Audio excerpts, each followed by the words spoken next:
వారసత్వం చెప్పుకుంటున్నాం కదా. మన పూర్వీకులు మనకు అందించినట్టు యొక్క ఆ భారతీయ సాంస్కృతిక జీవన విధానం ఏదైతుందో దాన్ని మళ్ళా తిరిగి సమాజానికి గుర్తు చేస్తూ సమాజం సరైన దిశలో మనం ఆదికాలం నుంచి వేదకాలం నుంచి పుణ్యకాలం నుంచి పురాణకాలం నుంచి మన పూర్వీకులు అనుభవించి రంగరించి మేళవించి మనకు అందించిన వారసత్వం ఏదైతే ఉందో మన తాత ముత్తాతలు జీవించిన యొక్క ఉత్తమ విధానం ఏదైతే ఉందో దాన్ని మళ్ళా తిరిగి నేటి తరానికి యువతరానికి అందించాల్సిన అవసరం మనందరి మీద కూడా ఉందని చెప్పి నేను మనవి చేస్తున్నాను.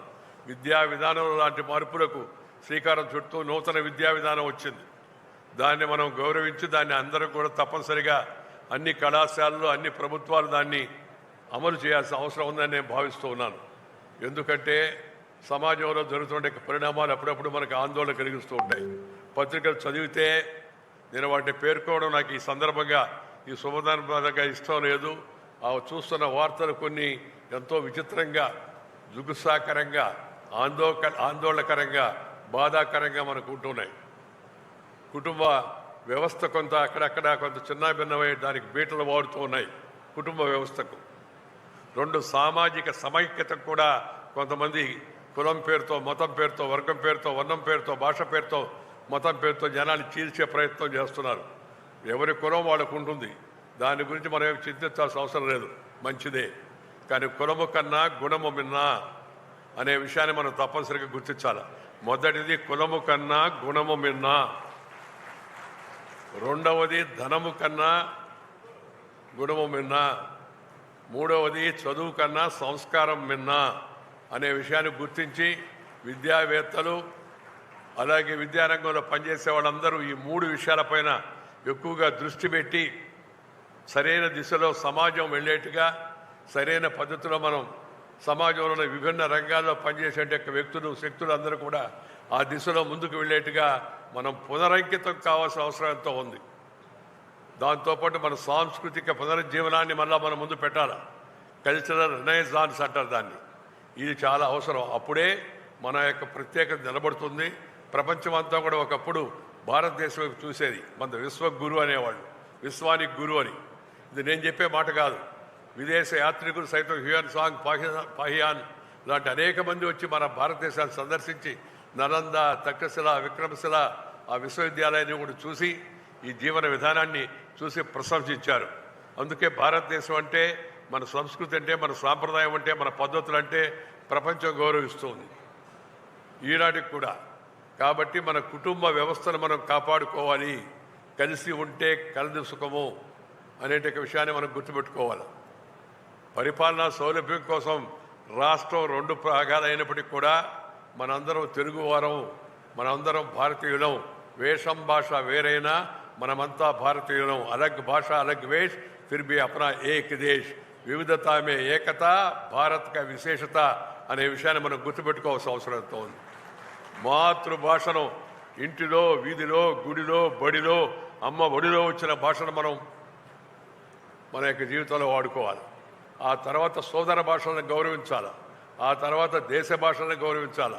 ఆ తర్వాత ప్రపంచ భాషలను గౌరవించాలి. అసలు భాష మర్చిపోయి అమ్మ భాష మర్చిపోయి ఇతర భాషలో మాట్లాడడం అది ఆ వ్యామోహాన్ని మనం దూరం చేసుకోవాల్సిన అవసరం ఉందని చెప్పి మనం చేస్తున్నాను. ఎందుకంటే మన సాంప్రదాయం, మన కట్టు, మన బొట్టు, మన మాట, మన ఆట, మన పాట, మన బాట, ఆఖరికి మన తిట్టు కూడా ఎంతో అర్థవంతంగా ఉంటుంది మన తెలుగులో తిడితే. కానీ తెలుగుదనం మర్చిపోయే విధంగా మనం వ్యవహరిస్తూ ఉన్నాం. ఎక్కడికి వెళ్ళినా సరే మనం చూస్తే, మన మాట చూస్తే, మన వ్యవహారం చూస్తే, మన సాంప్రదాయం చూస్తే, మన పద్ధతి చూస్తే వీడు తెలుగువాడు, వీడు భారతీయుడు అనే విధంగా గుర్తించే విధంగా మన అందరం కూడా మెరగాల్సిన అవసరం ఎంతో ఉంది. మన కుటుంబాలను ఆ విధంగా ముందుకు తీసుకెళ్లాల్సిన అవసరం ఎంతో ఉంది. ఈ మధ్యకాలంలో ప్రతి ఒక్కరి సొంతంగా ఎదగాలి, సంతోషం ఆ భావన. రెండవది 10 మందికి సమాజంలో మేలు చేయాలనే ఆ భావన కూడా పెరగాల్సిన అవసరం ఎంతో ఉంది. Share and care is the core of Indian philosophy. Share and care. మనం ప్రపంచంలో ఒకప్పుడు విశ్వగురువు అయినా ఎక్కడ జయించడానికి ఎవరి మీద దండయాత్రకు మనం ముందుకు వెళ్ళాలి. మన దేశంగా చూస్తే వాళ్ళు వచ్చారు, మన దేశంపై దండయాత్ర చేశారు, మన దేశాన్ని లూటీ కూడా చేసుకున్నారు. మన విద్యా విధానాన్ని కూడా మార్చేసి మనకు కూడా బానిసత్వ మనస్తత్వాన్ని కొంత అందజేసిపోయారు. వాటిలో నుంచి మనం త్వరగా బయటపడాల్సిన అవసరం ఉంది. మనం ఎవరిపైన ఎప్పుడు ఎక్కడ యుద్ధం చేసిన దాఖలా లేదు. యుద్ధం వాజ్పేయి గారు మీ అందరికీ గుర్తుంటుంది, అణుపరీక్షలు చేశారు. పోఖరాన్లో అణుపరీక్షలు చేస్తే శ్రీ అటల్ బిహారీ వాజ్పేయి గారు ఒక మాట చెప్పారు, నో ఫస్ట్ యూజ్. మేము ఆత్మరక్షణ కోసమే అణుపరీక్ష చేస్తున్నాం, కానీ ప్రపంచం పైన దాడి చేయడానికి కాదని. ఇది భారతీయ సాంప్రదాయం. ఎందుకంటే ఇవాళ ప్రపంచంలో వస్తున్న పోకడలు, జరుగుతున్నట్టు మార్పులు, పెద్ద పెద్ద ప్రపంచ అఖిల రాజ్యం అని చెప్పుకున్నట్టు అమెరికా అధ్యక్షుడు మాట్లాడుతున్న మాటలు, ఆయన ఒక్కడే కాదు, ఒక రకమైన సామ్రాజ్యవాద ధోరణి మళ్ళీ అక్కడక్కడ తిరిగి తల ఎత్తున్నట్టుగా అనిపిస్తుంది. నాకు ఈ దేశం పైన, ఈ దీవుల పైన మనసు పడింది. అదేమన్నా అమ్మాయి ఆ మనసు పడ్డారని నాకైతే అర్థం కావడం లేదు. సరదాగా అంటున్నాను నేను. ఏం భాష అది నాకు అర్థం కావడం. చూస్తుంటే రోజు వస్తున్నట్టే భాషలన్నీ కూడా. అందుకని మళ్ళా తిరిగి ప్రపంచానికి వెలుగు చూపించేస్తున్న బాధ్యత మన పైన ఉంది. మన యువకులు బాగా చదువుకొని విదేశాలకు వెళ్ళి ప్రపంచానికి కూడా విజ్ఞానాన్ని అందిస్తున్నారు. ఇవాళ ఒక సుందర పిచాయ్, లేదా ఒక ఇందిరా న్యూయి, ఒక నాదెండ్ల సత్య అద్భుతమైన తెలివితేటలు భారతదేశంలో ఉన్నాయనడానికి గుర్తుగా మీకు ఆ 3 పేర్లు మాత్రమే చెప్పాను నేను. అనేక మంది ఇవాళ ప్రపంచంలో ఉన్న మల్టీనేషనల్ కంపెనీస్కి, బహుళజాతి సంస్థలకు మన భారతీయులు ఇవాళ నాయకత్వం వహించడం, సీఈఓలుగా ఉండడం మనమంతా గర్వించదగిన కారణం. ఆ దిశలో మనం ముందుకు వెళ్ళాలి. మన విద్యా వ్యవస్థ ఆ విధంగా విద్యను ప్రోత్సహించాల్సి ఉంది. అందుకే నేను ఇందాక చెప్పాను, చదువుతో పాటు సంస్కారం ముఖ్యం. ఈ విషయాన్ని గుర్తించాలా. సంస్కారం లేని చదువు వ్యర్థము. విద్యతో పాటు విజ్ఞానం కావాలా. కేవలం చదువుకోవడం డిగ్రీలే కాదు, విజ్ఞానం, ప్రాపంచిక పరిజ్ఞానం, ఇవన్నీ కూడా భారతదేశం యొక్క పూర్వకాలం నుంచి ఉన్నాయి. వాటిని మరింతగా ఎప్పటికప్పుడు మెరుగుదిద్దాల్సిన అవసరం ఎంతో ఉందని మీ అందరికీ కూడా మనం చేస్తున్నాను. మన పెద్దలు ఒక మాట చెప్పారు, ఏమనంటే మన అందరి ఆలోచనలు ఒకేలాగా ఉండాలి. మన మనసులో ఒక ముమ్మడి లక్ష్యం వైపు పయనించాలి. మనం సమర్థవంతమైన పనితీరుతో మనం విజయాలను అందుకునే ప్రయత్నం చేయాలా. సమర్థవంతమైన పనితీరుతో, బృంద స్ఫూర్తి అంటే ఒక గ్రూప్గా ఉమ్మడి ప్రయోజనాలకు సామరస్యాన్ని ఆకాంక్షించే ఆ పెద్దల మాటల స్ఫూర్తితో మనం ముఖ్యంగా పూర్వ విద్యార్థులు భవిష్యత్తుకు మార్గదర్శనం చేయాలని చెప్పని ఈ సందర్భంగా నేను మనవి చేస్తున్నాను.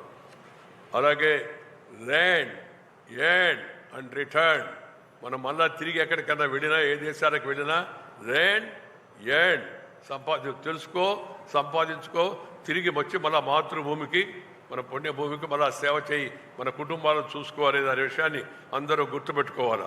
సమాజానికి తిరిగి మనం ఏదో ఒకటి ఇవ్వాలి. ఆ షేర్ అండ్ కేర్ అనేది ఒక జీవితంలో ఒక భాగం కావాలి.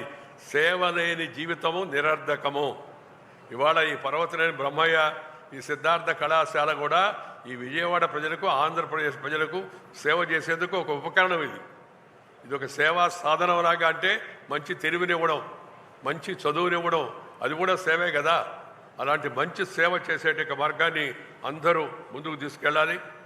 మన దేశంలో ఇవాళ వస్తున్న అభివృద్ధిని చూసి సంతోషిస్తూ, ఇప్పుడే నన్ను రాజయ్య గారు అడుగుతున్నారు, మిమ్మల్ని ఢిల్లీకి పిలవలేదా అని.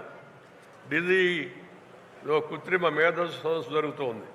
నాకు కొంత మేధస్సు ఉందని అందరూ అంటుంటారు. కృత్రిమ మేధస్సు మాత్రం లేదు నాకు. దాని గురించి వింటేనే భయం పుడుతుంది నాకు. అదే కృత్రిమ మేధస్సు కలిగి ఉండడం తప్పని నేను అన్నాం.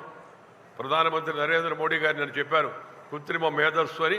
దాని గురించి ఆలోచిస్తూ ఆయన తన పద్ధతిలో మానవ్ అని చెప్పని ఒక కొత్త పదాన్ని సృష్టించి MANAVA అని చెప్పి సృష్టించారు. మన ముఖ్యమంత్రి చంద్రబాబు నాయుడు గారు కూడా ఈ టెక్నాలజీ విషయంలో చాలా ముందుకు వెళుతూ ఉన్నారు. మన టెక్నాలజీని అభివృద్ధి తీసుకెళ్ళి మన యువతకు మరిన్ని అవకాశాలు కల్పించాలని చెప్పని వారు కూడా ప్రయత్నం చేస్తున్నారు.